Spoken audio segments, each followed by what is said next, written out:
It was not silence that fell, but spectacle frozen.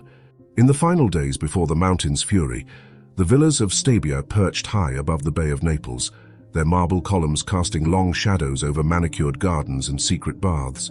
Here, opulence was not shouted but performed, behind frescoed walls and shaded peristyles, where gods danced and myths unfolded in pigment and plaster.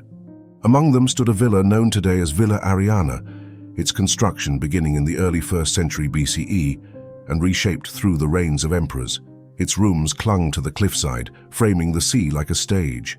Within, a triclinium for dining, yet its walls were anything but mere decoration.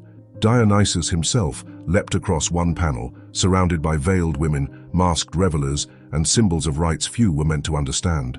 It was not just indulgence, it was initiation. Nearby, Villa San Marco and Villa Carmiano echoed the same mood, painted with gods and harvests, marble paved and lined with water channels that whispered through shaded walkways.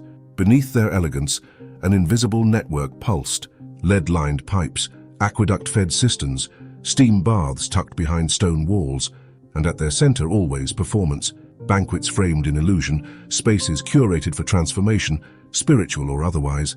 Stabiae stood just 6 kilometers, about 3.7 miles south of Pompeii, but it rose above the bay on a high volcanic ridge, a vantage point that offered sweeping views, and in the end, no protection. In 79 CE, Vesuvius struck not only Pompeii but reached Stabiae as well. Ash surged across the villas, burying fountains mid-flow and sealing frescoes in darkness. The wind carried volcanic debris southward, entombing this world beneath more than 5 meters of tephra. Unlike Pompeii, much of Stabiae was left unlooted for centuries, its treasures untouched, not by reverence but by accident.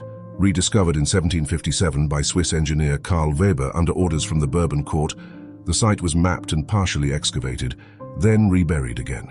Only in the 1950s did systematic exploration resume, and much of what we know now has come from renewed studies in the early 21st century. When archaeologists peeled back the layers, they found rooms where life had been paused mid-movement, a child's footprint near a colonnade, fruit bowls still resting on painted tables, walls preserved so vividly that even the reds seemed fresh with wine, and always the images returned. Dionysian rites, processions of mystery, masks hung in the margins like silent spectators. What were these scenes meant to invoke?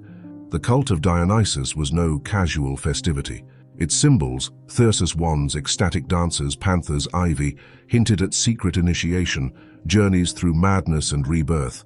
Some scholars see in them the echoes of private spiritual transformation. Others, carefully orchestrated illusions, reminders to guests of the owner's wealth, taste and power to stage the divine. No single answer remains. The eruption preserved the script but not the whispers behind the curtain. Now the villas overlook a different shore, inland, away from the sea that once glittered beneath them.